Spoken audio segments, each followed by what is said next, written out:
Saudari-saudaraku terkasih dalam Tuhan Yesus Kristus, selamat pagi dan berkah dalam. Kita bertemu kembali dalam renungan harian Sabtu 30 November 2024. Seperti biasa, kita mendasarkan permenungan pada bacaan Ekaristi pagi ini. Hari ini gereja merayakan pesta Santo Andreas Rasul.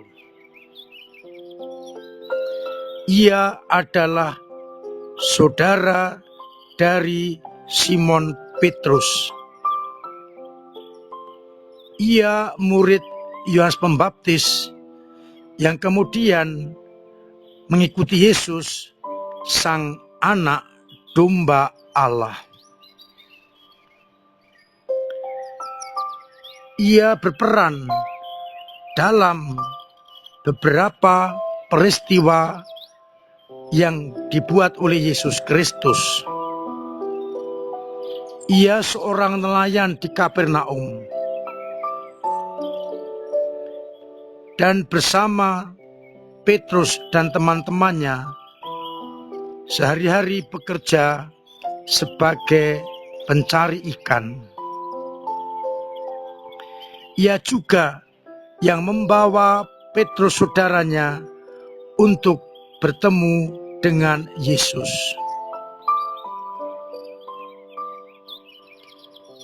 Konon menurut cerita, ia menyebarkan Injil sampai ke daerah Yunani dan Persia.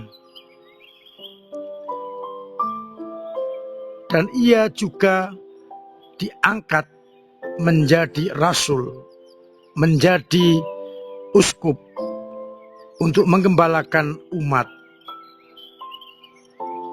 Dan akhirnya ia wafat dengan cara digantung pada sebuah salib yang berbentuk huruf X.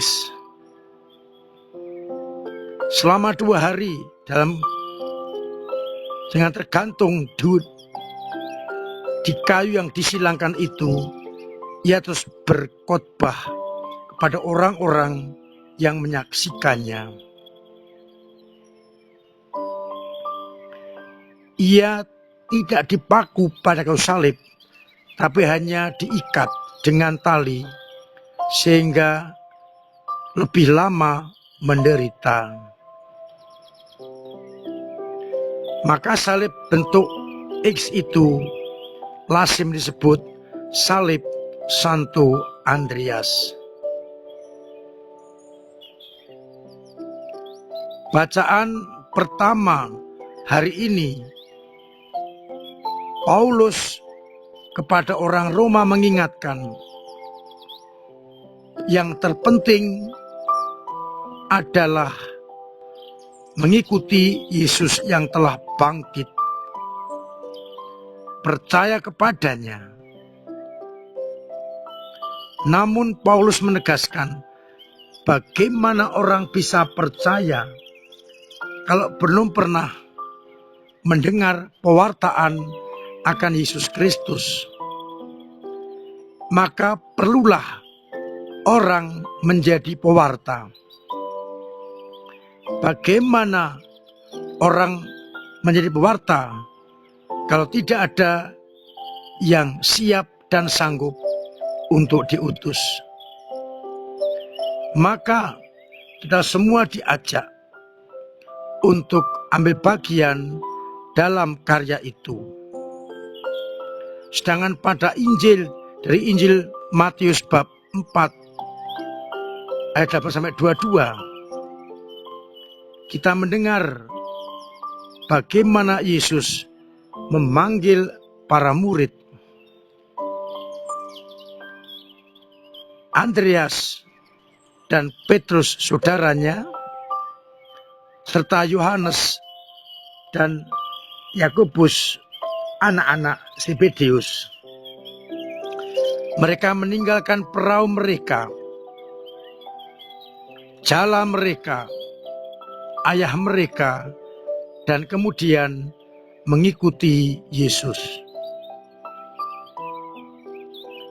Ikutilah aku, dan kamu akan kujadikan penjala manusia. Saudara-saudaraku terkasih, dua hal yang saya tawarkan untuk menjadi titik permenungan kita hari ini. Yang pertama, sebab akibat yang digambarkan oleh Santo Paulus sampai pada pengalaman beriman.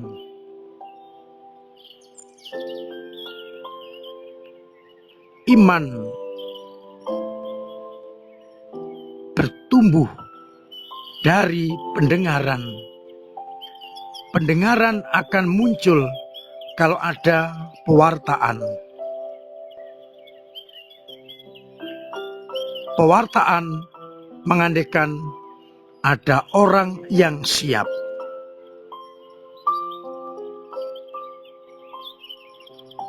Bagaimana orang dapat percaya kepada Kristus jika tidak pernah mendengarkan tentang Kristus? Bagaimana mungkin dapat mendengar tentang Kristus kalau tidak ada yang memberitakannya? Bagaimana mereka dapat memberitakannya kalau mereka tidak siap untuk diutus? Oleh karena itu, kita harus siap diutus agar orang bisa mendengarkan sabda Allah dan kemudian orang bertobat, percaya, beriman, dan diselamatkan. Maka perlulah bagi kita untuk berbicara kepada orang lain tentang iman kita. Kita diutus untuk memberi pewartaan. Dan dengan pewartaan itu orang yang mendengar. Dan setelah mendengar, mengambil sikap untuk percaya. Dan akhirnya diselamatkan. Oleh karena itu, saya mengajak untuk merenungkan agar kita siap dan sanggup untuk menjadi pewarta agar akhirnya karya keselamatan sampai ke ujung bumi. Semoga dengan cara ini, dengan pewartaan kita, akhirnya Kristus semakin dikenal oleh banyak orang. Kalau tidak yang mau diutus, mustahil orang lain akan mendengar dan beriman kepada Kristus. Pertanyaannya kembali, apakah aku, hidupku, perkataanku merupakan bentuk perutusan kepada dunia? Dari bacaan Injil kita melihat bagaimana panggilan itu. Dipanggil berarti meninggalkan dengan segera harta milik duniawi, kemapanan, ego-ego, dan kemudian datang kepada Yesus dan tinggal bersamanya untuk mengambil sari-sari makan dari Yesus. Kemudian ambil bagian di dalam karya perutusan. Meskipun kita tahu tantangannya tidak sedikit, bahkan sampai pada kematian. Baik Andreas maupun Petrus, Yakobus maupun Yohanes dipanggil dan segera mengikuti Yesus, meninggalkan kemapanan, meninggalkan saudara-saudarinya, ayah dan ibunya, demi tinggal bersama Yesus dan ambil bagian dalam karya pewartaan. Maka kita juga boleh bertanya, kita semua sudah dipanggil Yesus menjadi anak-anaknya lewat pembaptisan. Apakah aku mampu dan mau meninggalkan manusia lamaku, dipenuhi dengan kedagingan, keduniawian, ego, kita tinggalkan, dan aku menakan manusia baru sebagai anak-anak Allah. Kita diajak untuk ambil bagian di dalam karya perutusan, menjadi pewarta sabda.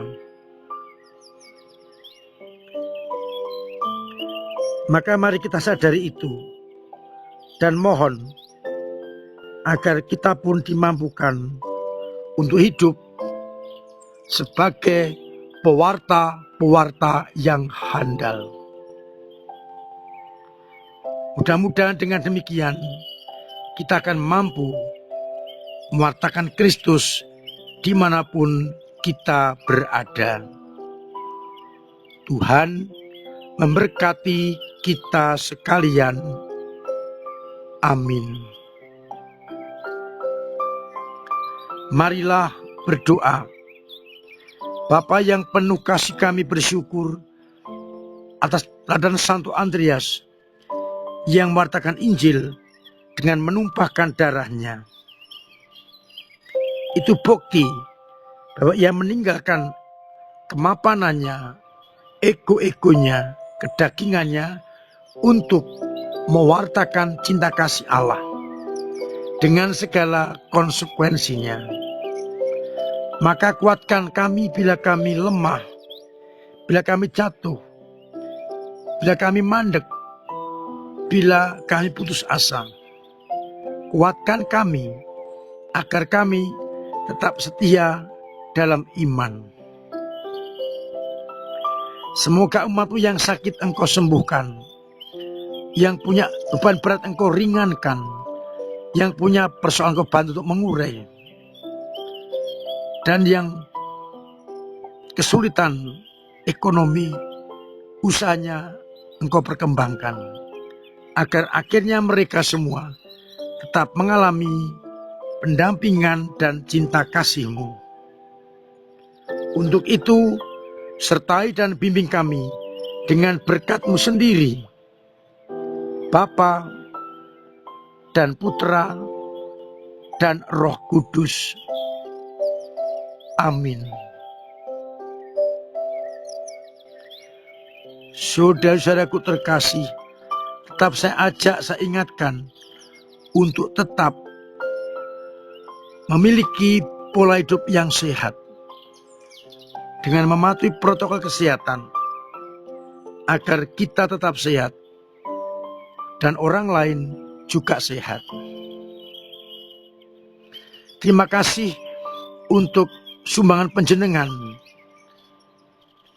untuk gereja lewat lingkungan, lewat wilayah, lewat paroki, lewat rayon, lewat kefikipan maupun keuskupan,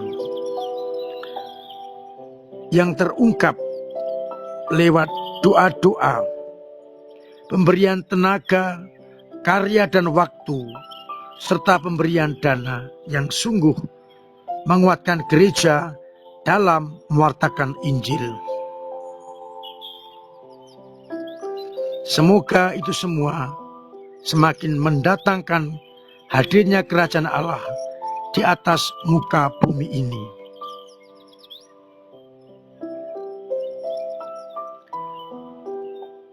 Nanti sore sudah dimulai dengan masa Advent. masa penantian, maka hadiri kegiatan-kegiatan lingkungan, pertemuan Advent dan seterusnya, agar akhirnya kita mampu menyiapkan diri dengan baik untuk perayaan Natal. Saya mengundang semua umat terus ambil bagian dalam karya kerasulan kita.